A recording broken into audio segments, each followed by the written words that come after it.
Hello, my name's Jensen and welcome to my YouTube channel. Today we're going to be looking at this, the RØDE M1. And we're going to see how it fares up against the SM58, which is an industry standard and has been for decades. First of all, I just want to say I'm not sponsored by either of these companies. I just want to make this review and hopefully it's going to be helpful. I want to make content. Okay, so this is the SM58. Hopefully you can get an idea for what it sounds like if you're not already overly familiar with it. So 1, 2, 1, 2, yeah, hey, hey, a 1, 2. Okay, so this is now the RØDE M1. And hopefully you can get a good idea for what it sounds like. I don't have the best preamps in the world, but hopefully at least you can get a gist of what it sounds like and its tone, its kind of profile. I think what would be good next is if we did a little bit of vocals and see how that sounds. Highway to the danger zone.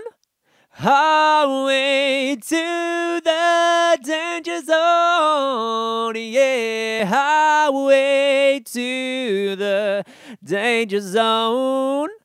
Highway to the danger zone.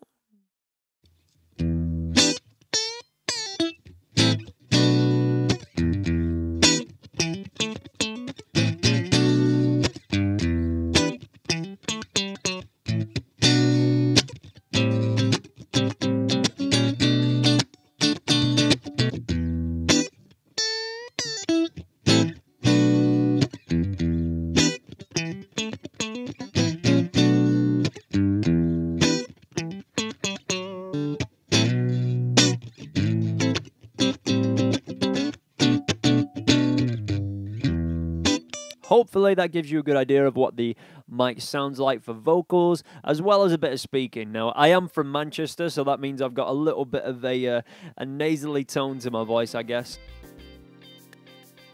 So let's move through some of the tech specs. The SM58 is the slightly more sensitive of the two microphones, having a sensitivity of -54.5 decibels, whereas the M1 has a sensitivity of -56 decibels. The SM58 is the smaller and lighter of the two microphones by a few millimeters all round, and it's about 30 grams lighter. Both of the microphones have incredible build quality and are built like a tank.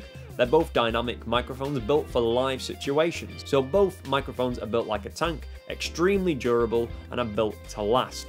The frequency response of the SM58 is 50 Hz to 15 kHz, and it has a small cut around 8 kHz. The RØDE M1 has a frequency response of 75 Hz up to 18 kHz, so it's got slightly more high end, but a little bit less bottom end.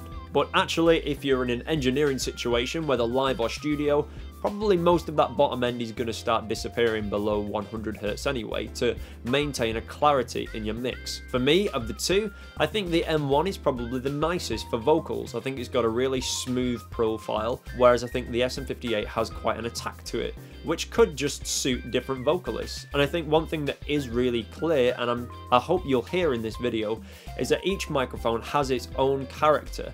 At the end of the day, it's very subjective, down to the engineer or the vocalist or musician.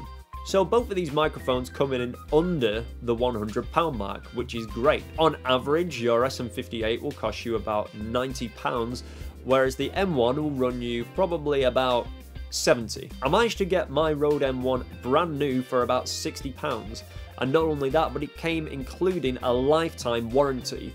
I don't know many brands or products that can boast the same warranty. So let's talk about niggles. Now there's one little niggle that I do have, and that is that pin 1 on the RØDE is just protruding slightly, and I've noticed this on a few of their microphones. I wish I knew more about why that is. I'm sure there's some technical reason for it, but it's just something that strangely bothers me and worries me.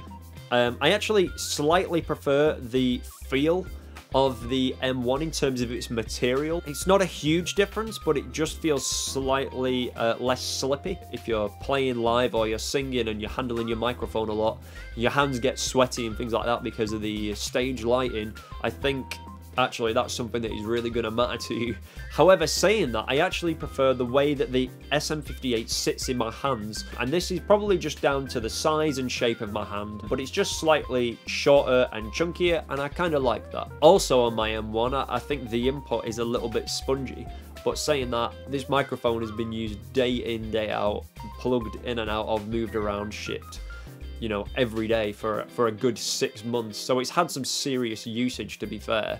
And I've not, you know, SM58s aren't immune to those problems. You know, their connections still fail. So for me, handling noise is a big thing. And the M1 is better with the handling noise. The SM58 has a horrible hollow sound when you're moving it around. For instance, if you're passing a microphone around, or it's on a mic stand and you're moving it on and off stage or in and out of position, and that channel's not muted, you're going to notice that handling noise.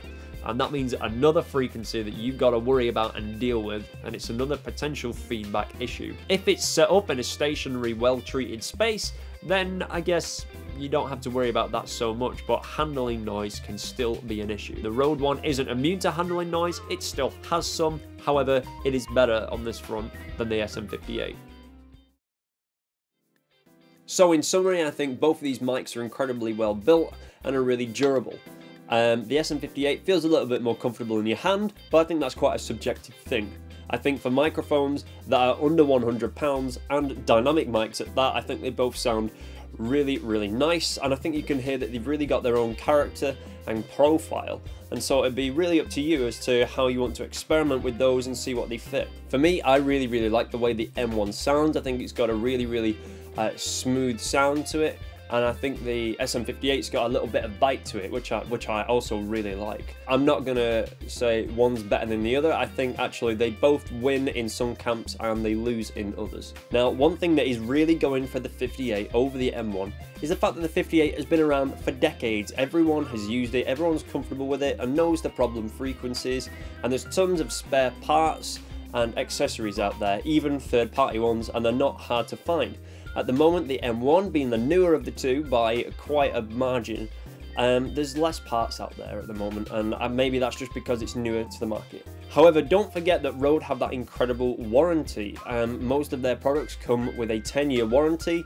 However, this comes with a lifetime warranty, or it certainly did when I bought it, so that's not something to be shunned. So tell me, what are your thoughts and opinions on the M1, and maybe how it stacks up against the 58 or other mics like the Sennheisers that are out there?